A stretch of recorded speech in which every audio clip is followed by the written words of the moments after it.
Hello students, कैसे हैं आप लोग। तो उम्मीद करता हूँ सब लोग अच्छे होंगे। हमारा जो सेशन चल रहा है जेई एडवांस केमिस्ट्री के लिए पेपर 2024 जो इसी साल हुआ था, बहुत बढ़िया बढ़िया क्वेश्चंस आए थे। फिजिकल इनऑर्गेनिक बहुत इजी थी, मैंने पहले ही बताया था। ऑर्गेनिक यहाँ पे थोड़ी सी टफ थी, इतनी भी टफ नहीं थी, लेकिन ट्रैप्स बहुत ज्यादा थे। मतलब अगर आप थोड़े से भी अलर्टनेस अगर आपने लूज करी, अपना पेशेंस लूज किया, कामनेस लूज किया, तो क्वेश्चन गलत होना कंफर्म था। ठीक है, तो हमने पेपर 1 कंप्लीट कर लिया है। सारे वीडियो देख लो, प्लेलिस्ट डिस्क्रिप्शन में मिल जाएगा आपको। मैंने सारा एकदम ऑर्गेनाइज वे में क्वेश्चन नंबर के साथ में। क्या एजेंडा है हमारा? एजेंडा है हमारा पर क्वेश्चन पर वीडियो, यानी कि 1 क्वेश्चन 1 वीडियो। तो मैं एक एक क्वेश्चन सॉल्व कर रहा हूँ और एक एक वीडियो बना रहा हूँ। ठीक है, जैसा कि आपने कहा था, मुझे मेरे जितने भी स्टूडेंट्स हैं उन्होंने कहा था, तो वैसे मैं कर रहा हूँ, ताकि जो भी जिस भी क्वेश्चन में आपको दिक्कत हो वो क्वेश्चन आप उसमें कंसिडर कर सकें और आपका जो है डाउट क्लियर हो जाए। तो जितना भी स्टूडेंट है वो सपोर्ट कर रहे हैं, बहुत बढ़िया बात है। और भी सपोर्ट कीजिए, शेयर कीजिएगा इसको, ताकि मैक्सिमम लोगों तक ये स्प्रेड हो सके और उनको बेनिफिट हो। तो चलते हैं आज के क्वेश्चन की तरफ, ज़्यादा टाइम को वेस्ट नहीं करते हुए, ज़्यादा ज्ञान नहीं दे रहे आपको। और आज का क्वेश्चन है क्वेश्चन नंबर हमारा 7। ठीक है, बहुत ही अच्छा question from the chapter of chemical bonding. मतलब 2 चैप्टर इसके अंदर, एक तो केमिकल बॉन्डिंग है, ठीक है, जो बेसिक है बिल्कुल, और एक चैप्टर है आपका ऑक्सीजन फैमिली, पी ब्लॉक की ऑक्सीजन फैमिली। मेरे जितने भी पेड स्टूडेंट हैं क्लासरूम के, उनको याद होगा कि जब अपन एस का वो पढ़ते हैं, एस फैमिली पढ़ते हैं, ऑक्सीजन फैमिली, उसमें जब सल्फर हम पढ़ते हैं तो सल्फर के मैं सारे आपको कंपाउंड बताता हूँ। ये उनमें से एक आया है, ठीक है ना। तो एनसीईआरटी का विशुद्ध रूप से क्वेश्चन है, नया कुछ भी नहीं है इसके अंदर। आपको स्ट्रक्चर बनाना है और आंसर खोजना है। क्वेश्चन क्या है? The compound having peroxide linkage. क्या होता है जी पेरोक्साइड लिंकेज? पेरोक्साइड लिंकेज होता है जी ये इस तरह से। तो आपको बताना है कि इस तरह का अरेंजमेंट इन चारों में से किसके पास है। जिसके पास होगा वही आपका आंसर बन जाएगा। सिंपल सी बात है, ज्यादा इसमें माथापोड़ी हमको नहीं करनी है। चलो ठीक है, बनाते हैं यार, किसका वेट कर रहे हो। पहले अपन बात करते हैं ए की। तो H2S2O7 है, तो सल्फर हमारे पास 2 है, तो उसको बनाते हैं।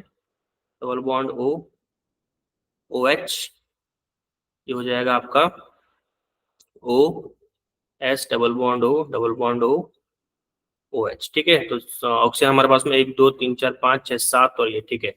तो H2S2O7, तो यहाँ पे मुझे किस तरह का स्ट्रक्चर दिख रहा है? क्या नहीं दिख रहा है ना? ये ऑप्शन खत्म गया। इसका एक और तरीका है, दोनों बता दूंगा मैं। ये तो पहला तो हो गया स्ट्रक्चर बनाने का। अब चूंकि मैं स्ट्रक्चर की प्रैक्टिस करवाता हूँ, बनवाता हूँ, इससे पहले बता रहा हूँ ये। ठीक है, एक दूसरा तरीका भी है जिसको अपन ट्रिक मेथड बोलते हैं। ट्रिक नहीं होता वो भी कॉन्सेप्ट ही है, लेकिन अभी डिस्कस करते हैं उसको भी। तो H2S2O8 की अगर हम बात करें, तो H2S2O8 के अंदर हमारे पास में ऑक्सीजन ऑक्सीजन एक बढ़ गया, हमारे पास में ऑक्सीजन बढ़ गया। ठीक है, तो ऑक्सीजन जैसे हमारे पास में बढ़ा, तो हम उसको बना सकते हैं sulphur, double bond O, double bond OH। ठीक है, यहाँ पे आ गया आपका ऑक्सीजन, यहाँ पे आ गया oxygen, double bond O, single bond OH, double bond O। 1 2 3 4 5 6 7 8। हाँ, तो देखो ये आ गया ना स्ट्रक्चर, आएगी नहीं? तो बी एक आंसर है इसके अंदर, बी तो सही है मतलब। ठीक है, चलिए बात करते हैं सी की। सी में है H2S2O5, H2S2O5। तो मतलब ये इस तरह से हो सकता है, sulphur double bond O sulphur double bond OH, और ये आपका OH। हाइड्रोजन 2 हो गए, सल्फर 2 हो गए, ऑक्सीजन 5 है, 1 2 3 4 5 है ना। तो यहाँ भी मुझे नहीं दिख रहा है, ये ऑप्शन भी गलत हो गया। अब डी देखते हैं, H2SO5। तो सल्फर यहाँ पे एक ही है, तो S double bond O, double bond O, double bond OH। कितने हो गए? 1 2 3 4 5 है ना, ये हो गया जी। दिख रहा है कि नहीं दिख रहा? ये भी आंसर हो गया। तो सही आंसर क्या है इसका? बी और बी एंड डी।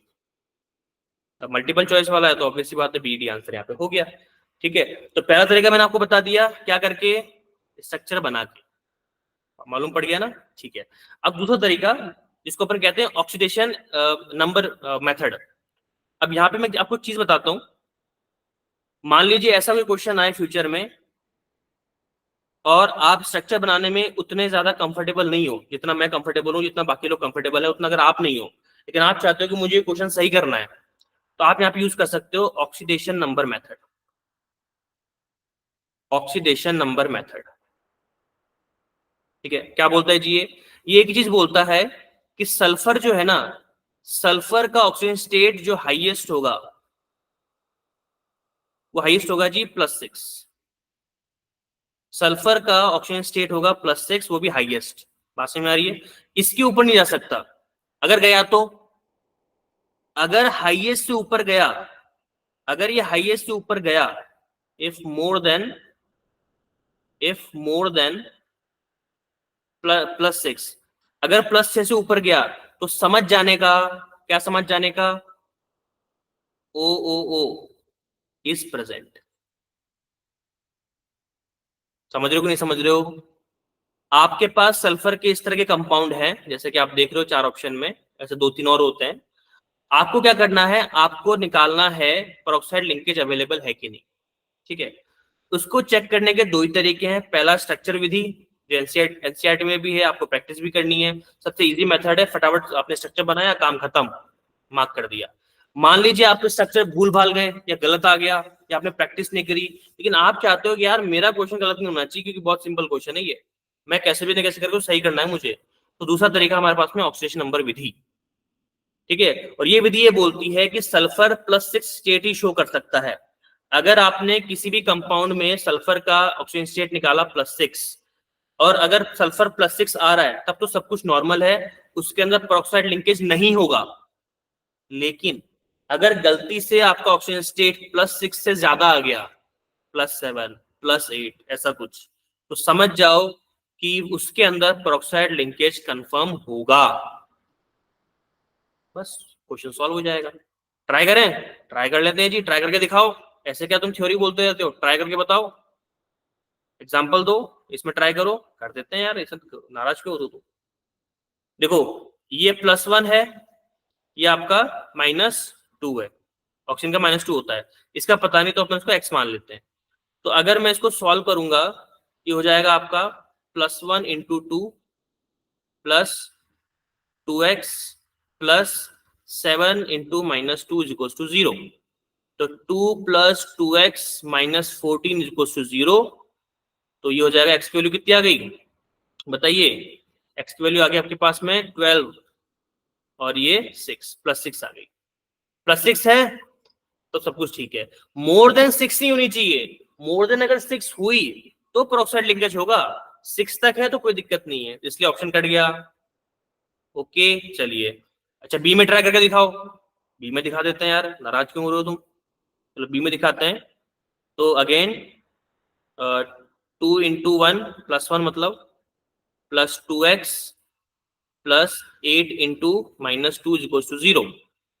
तो इसमें हो जाएगा आपका 8 × 2 = 16, -16 उधर गया तो +16, +16 में 2 गया तो 14, 14 तो x की वैल्यू कितनी आ गई 14/2 प्लस के 7 मोर देन 6।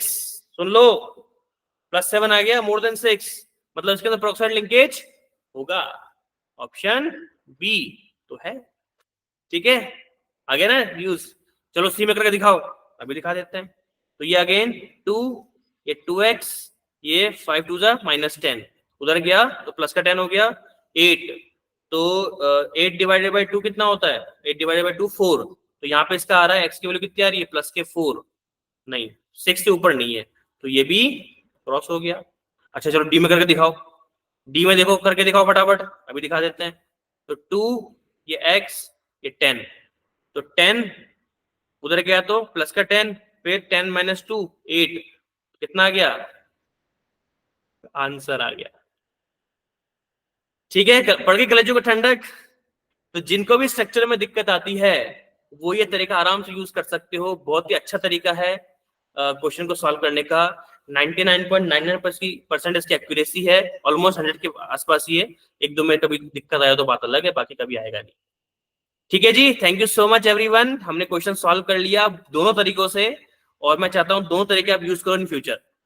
तो ऐसे ही केमिस्ट्री के अच्छी अच्छी चीजें सीखने के लिए और अपने क्वेश्चन को हर हाथ के अंदर सॉल्व करने के लिए आप मुझसे जुड़िए। डिस्क्रिप्शन में व्हाट्सएप का लिंक है, फटाफट मैसेज करो और लाइव क्लास मेरी ज्वाइन कर लो, फटाफट बैच ज्वाइन करो।